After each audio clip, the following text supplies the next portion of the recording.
Gara is the National Organizing Secretary at the University Academic Staff Union, is joining us live in studio. Many thanks for joining us on News Center this morning. There doesn't seem to be an end to this stalemate just yet, but let's discuss the Salaries and Remuneration Commission. The National Treasury says that is the reason, the pending court case there is the reason why they cannot continue with the CBA. I will tell you that there are so many excuses. When somebody don't want to do anything, they come up with any type of excuses. First of all, it is everybody have a right to go to court when they are aggrieved. Right. So that must be accepted. Number two, there is a court decision which was made against between the government, a case between the government and nurses union, which said that CBA negotiations are not tied to SRC decision, or CBA negotiations are not have no relationship with the SRC. In other words, SRC cannot stop CBA to be negotiated. Number two, the SRC is in record. During this case, they put in court against UASU on strike, saying that they have not received any communication from IPUCCF, Treasury, or government, or Minister of Education, requesting them to give beacons for 2017-2021 CBA. We have a letter to that effect. Number three, some of them have been talking about SRC does not have commission. I can tell you, Michelle, already SRC or these commissions operate with a secretariat. The secretariat is the one that has technocrats. It has actuarial scientists, it has accountants, it has economists who make a decision. Commission is only there for the commissioners are only there for purposes of what we call policy formulation. Right. And even those policies, they formulate them under the advice of the secretariat. Otherwise, if sincerely there is no SRC commission as we are talking, why are those offices still open? Well, let me just take you back to SRC because, you know, Kamal Thuge, Principal Secretary, National Treasury, there says SRC must, because the case in court is, you know, about a job evaluation process. And he says SRC must then conclude that case, create a basis for increasing the lecturers' salaries and allowances in that 2017-2021 CBA. Let me comment about job evaluation. It should be made clear that the job evaluation that was carried out in all public universities was first of all a mishap, in the sense that they used a model which is used in other industries to do job evaluation. First of all, we faulted it in many ways, and we have a right to do it, because actually it downgraded all lecturers. From professor level, they were all downgraded to a lower 1 or 2 grades lower by the job evaluation. The reason is the job evaluation was based on a model that was actually checking the number of people who report to you. I can tell you, Michelle, in a university, a professor, a full professor, who has no portfolio, he's not a dean, he's not a COD or chairman of department, he's not a he's not a DVC or a VC, who just goes to class and the teaches, does not have anybody who report to them. So if you use a model to evaluate that professor on the number of people who report to them, a farm manager in the university or a house or a hostel, what we call janitor, will be evaluated higher than a professor, because a janitor will have several casuals below them, several cleaners below them. A farm manager will have several farm people below them, but a professor has nobody reporting to them. So there was problems with the job evaluation to begin with. But the question there then would be, what model is this CBA that lecturers are asking for under? Okay, the job evaluation, there is no relationship between job evaluation and the CBA. That is, first of all, first thing to be noted, that job evaluation was a process to come and evaluate the amount of work you do so that you can be remunerated as per the amount of work you do. Right. So, so first of all, when you use like now let me give you an example.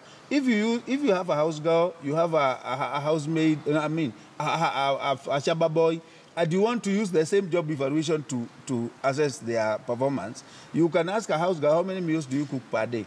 Can you ask the house boy the same question? The thing is, you use job evaluation as per the nature of job somebody does. Right. You cannot use a general model Another thing we also have a problem with the job evaluation, they went for an accounting firm to do job evaluation.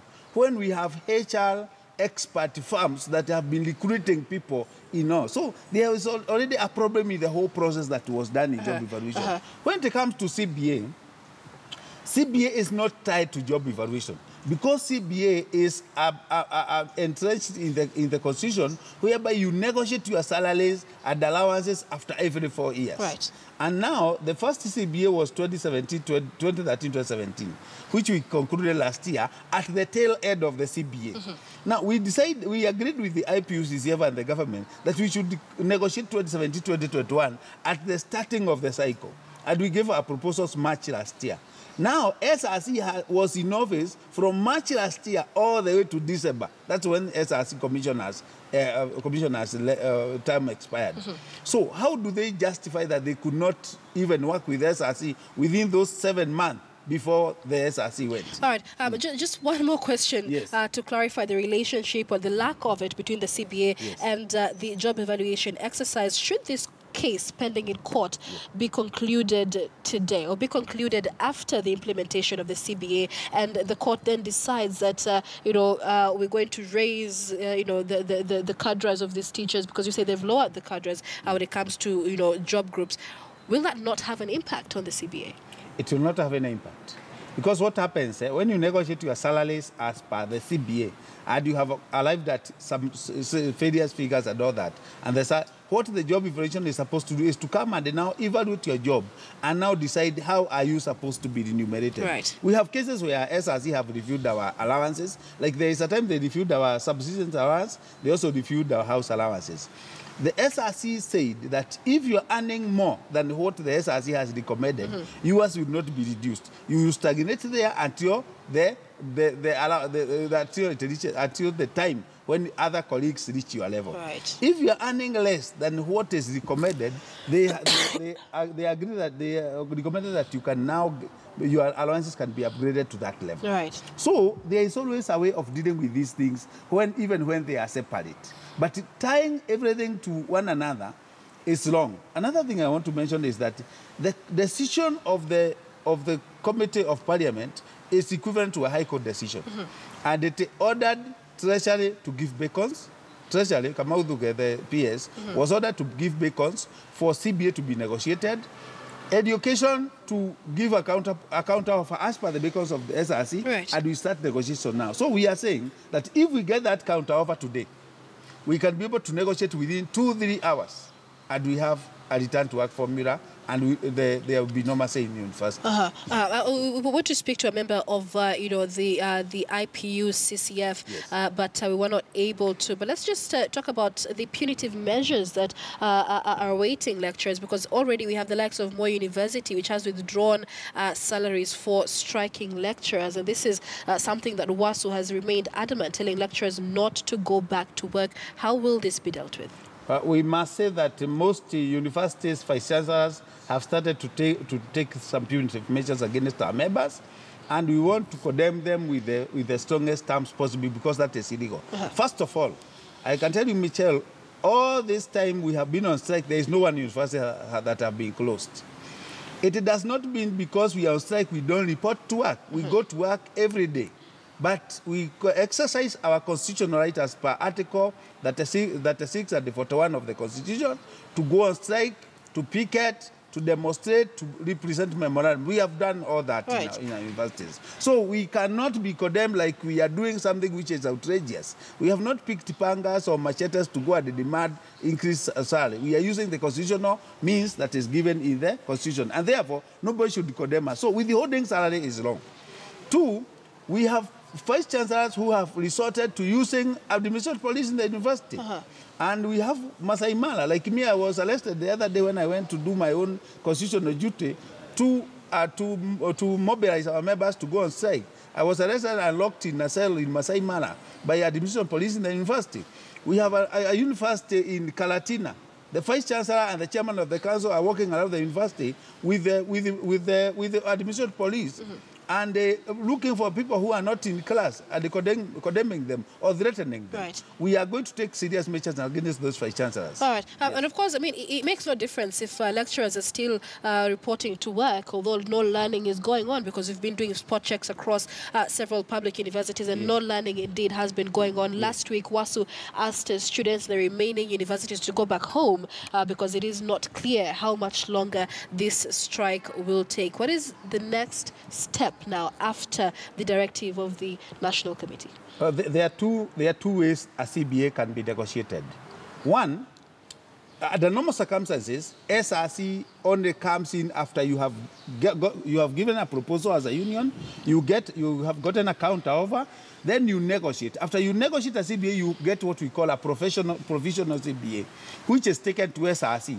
SRC now lies to Treasury to ask them whether they can be able to fund whatever is agreed in that CBA.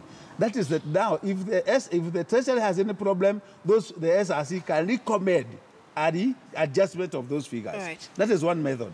The other method is this one, which committee of Parliament recommended. The Treasury to give beacons, we come and negotiate. Then Treasury, after we negotiate, that CBA still goes to SRC. But SRC will consult Treasury to whether they actually recommended those beacons. And if they did, it means they have capacity to pay. So there is no reason that why this CBA cannot be negotiated. What they have refused to give is a counteroffer, and that's what we are waiting. All right, I will be continuing that conversation. Many thanks. Muiga Rugara is the National Organizing Secretary of the University Academic Staff Union. We are discussing the lecturers' strike and what happened before the Parliamentary Committee for Education yesterday. Away from that, transparency